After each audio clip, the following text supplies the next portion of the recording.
Today, I'm making this video with love for both Christians and Muslims, because in the West, in all these countries like America, Australia, Canada, the UK, we all have friends that are Muslim. But sadly, when we talk to them, there are certain things that they don't know or they haven't been told. So what I want to start with today is Archangel Gabriel. So in Christianity, the Archangel Gabriel has appeared to Zechariah in these verses here, if you want to research them, to Daniel, to Virgin Mary, and obviously 600 years after, there is the so-called appearance of the Archangel to Muhammad, and I'm going to put that in inverted commas for now. And a lot of people do not know this. Archangel Gabriel, he appeared 400 years after Islam. In the 10th century, he's actually appeared to a Christian Orthodox monk, and he gave him an amazing revelation, which I will, as I'm going, I have structured the video where I will talk about this as well. So in other words, the last time we heard of Archangel Gabriel was not at the so-called meeting with Muhammad. Archangel Gabriel has appeared again. Now, the characteristic of Archangel Gabriel, which is the messenger of God, he always says, do not be afraid. He has always comforted those that he has met. And as you can see in these verses, he's always been reassuring. He's been uplifting with his words. So now, let's see what this so-called Archangel Gabriel, how he appeared to Muhammad. And I'm not going to talk from my mind.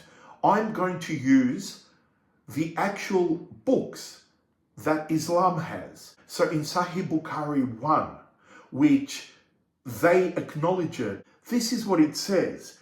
It says basically, I'm paraphrasing, you can see it all here, that Muhammad would go to the cave and that he used to pray to Allah.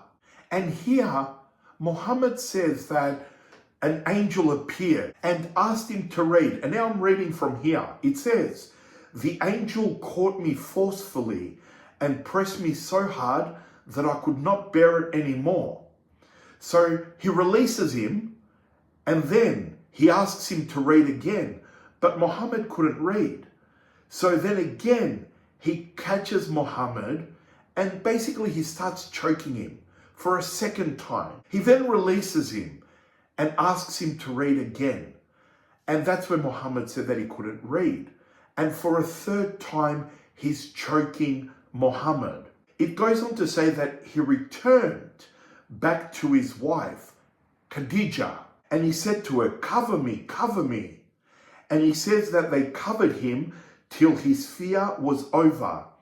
And then he said, "O Khadija, what is wrong with me?" He said, "I fear that something may happen to me." So Khadija takes Muhammad to her cousin in brackets, Waraqwa, and after explaining what happened in the cave, he says that that was the same Archangel Gabriel that appeared to Moses. Now there is a problem here, because never has Archangel Gabriel appeared to Moses. It is not written in the Old Testament, New Testament, in any book, so that is incorrect. It could not have been the very same Archangel. Now, it goes on to say that after that, Muhammad became sad, basically depressed and suicidal. He wanted to throw himself off the mountains. He thought he was possessed. So never ever in the history, never ever have we seen Archangel Gabriel cause someone to fear so much that he thought he was possessed or to be choked.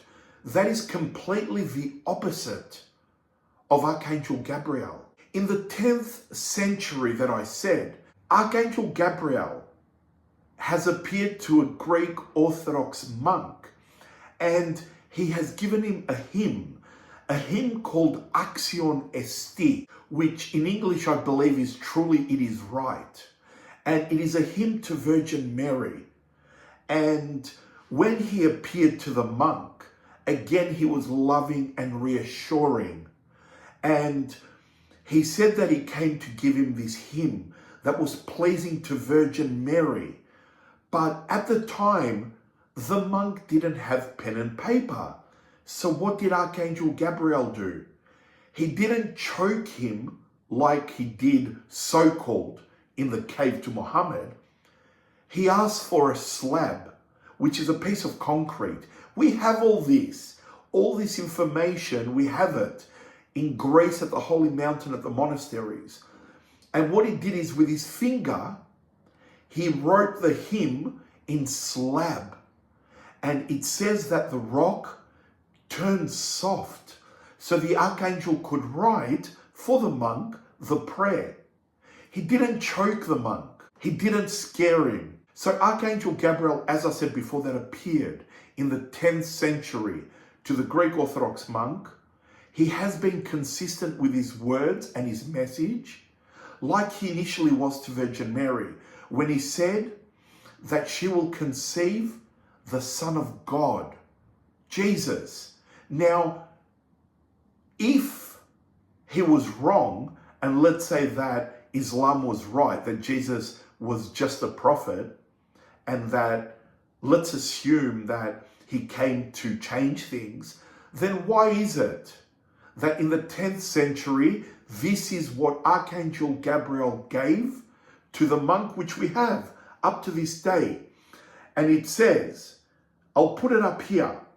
Now, it says, it is truly meet, proper and right to bless you, O Theotokos. Theotokos is the one that bore God. Ever blessed and most pure mother of our God, more honorable than the cherubim, which is the angelic orders, and beyond compare, more glorious than the seraphim, who without corruption, gave birth to God the Word. True Theotokos, we magnify you. Islam believes that Jesus didn't die. He wasn't crucified, or he didn't resurrect. But how about this? Did you know, and I'm saying this with love to all our Muslim friends, did you know that Jesus Christ, it was the Jews that asked the Romans, so the enemies of Christ requested his tomb to be guarded. Jesus, we know that he died. It's not coming just from Christians, which, mind you, we have got thousands of accounts. No one can deny. No one can come 600 years after to tell us who Jesus was. There are thousands of people that have lived, that ate with him, that heard his preaching, that saw his miracles. So no one can come 600 years after that have never spoken or seen him to tell us who Jesus is. That Isa is not Jesus. That is a man-made version to suit them. Jesus has revealed who he is, and as I said, his own enemies, because he died and he was put in the tomb, it was guarded by Roman soldiers. And yet, he resurrected. The tomb was empty. And not only that, but when he resurrected, we have proof that 120 people resurrected from their graves. And these people went back to their families. Jesus appeared after the resurrection. And even we've got Thomas that put his finger through the wounds. We have got too many accounts that he died, he resurrected, and ascended to heaven on the 40th day. So who is this angel that appeared to Muhammad? And I'll tell you who he is, because Jesus Christ warned us about this. And he said in 2 Corinthians 11, bracket 14, 15, and I'll put it here, and no wonder, for Satan himself, what they call shaitan, masquerades as an angel of light. It is not surprising that his servants also masquerades as servants of righteousness. Their end will be what their actions deserve. In John 4, column 1, he said, "Dear friends, do not believe every spirit, but test the spirits to see whether they are from God, because many false prophets have gone out into the world." In Galatians 1, column 8, it says, "Even if an angel from heaven preached any gospel to you other than what we have preached to you, let him be accursed." So this is not an angel from God. This is not Archangel Gabriel. And we know that not only because of his manner, of his wording, from the choking, from the fact that we know how the Archangel has been. We were warned that the enemy is going to come and masquerade as an angel of light. And we will know that because it's going to preach something contrary to what Jesus said. And that's exactly what he did. Because this so-called angel, which is a fallen angel, said that Jesus did not die. So it's undeniable. Jesus fulfilled 300 prophecies about the Messiah, the promised one. Let's look at heaven, what Islam calls Jannah. Now, in heaven, according to Christianity, and by saying this, I can feel the love in my heart. So in heaven in Christianity, there is no sex. We will all have glorified bodies that never die, and we will be in the presence of God eternally, and we will be filled with his love and his joy. And in Revelations again, which tells us about the end of the world and what's prepared at the second coming of Christ, which will be the last judgment, and God shall wipe away all tears from their eyes, and there shall be no more death, neither sorrow nor crying, neither there shall be any more pain, for the former things have passed away. So heaven is a beautiful place, a pure place. None of this earthly lust, which is from the devil. Let's have a look at Islam, what Jannah teaches. According to the Quran and the Sunnah, men, I'm sorry to say this, I feel embarrassed to even say it, let alone I pray our Muslim friends open their hearts and see what I'm saying here. Let alone believe that men are going to have eternal erections. They're going to have 72 virgins, and they're going to keep deflowering them. And Allah is going to make them virgins again for their pleasure. Now, these women are going to have big breasts, swollen breasts that do not sag. It also says that there's going to be young boys serving meat, wine, milk, water, etc. As far as women, so a woman can only go to Jannah if her husband is pleased with her. So what we see in Christianity as what sends us to hell, adultery, cheating, lust, gluttony, all these earthly pleasures, according to Islam, these are going to be their heaven. So again, it shows, if you listen to all this from the angel, the fallen angel, because that's not Archangel Gabriel, you'll soon see how all this is coming up. And it makes sense. We are also told that for every Muslim that's a sinner, okay? Now, for us, Jesus died for our sins because Jesus loves everyone. Doesn't matter what color you are, what race, what sex, whether you're man or woman. Jesus looks at your heart. Do you follow him? Do you ask for forgiveness from him?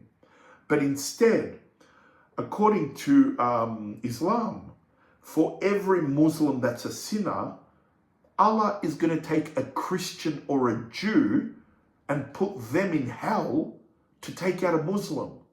How is that fair? Now, apart from that, it goes on to say that the Jews and the Christians are the worst of all creatures. We don't want anyone to go down the path of hell.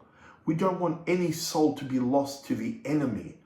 But how is it possible that a person marries several women? For example, Muhammad was married, he had 11 wives. He had a 6-year-old wife, which he had sex with, Aisha, at the age of 9. And these are the verses here. And this is not made up. It's not like people say Islamophobia. What I'm showing here today is facts. I've got friends that are Muslim, but they don't agree with everything I've said today. They don't agree. That is exactly what they've said. They don't agree with these teachings. And we see this in this age, in the Middle East, where they have child brides. And there are so many videos that are so concerning because Muhammad was 53. She was a 9-year-old kid. So in actual fact, in the Middle East now, in Iraq, I just read recently that they have lowered the age to 9 years old. So let's please, with love, help one of our Muslim friends. For all you know, you may save a life from shaitan and his lies. You may save a life from going towards the path of destruction and hell. Because only Jesus said, I am the way, the truth, and the life. No one comes to the Father but through me. So God bless you. Also, I'll put the links below for our charities. I didn't have time to speak about it, but we just finished church number 21. We're getting ready for church number 22, which is an amazing saint. And also, please don't forget our feeding program, our monthly program. So thank you all for watching. Help and pray your Muslim friends. And as an unworthy sinner that I am, I pray for you all morning and night. So God bless you and take care.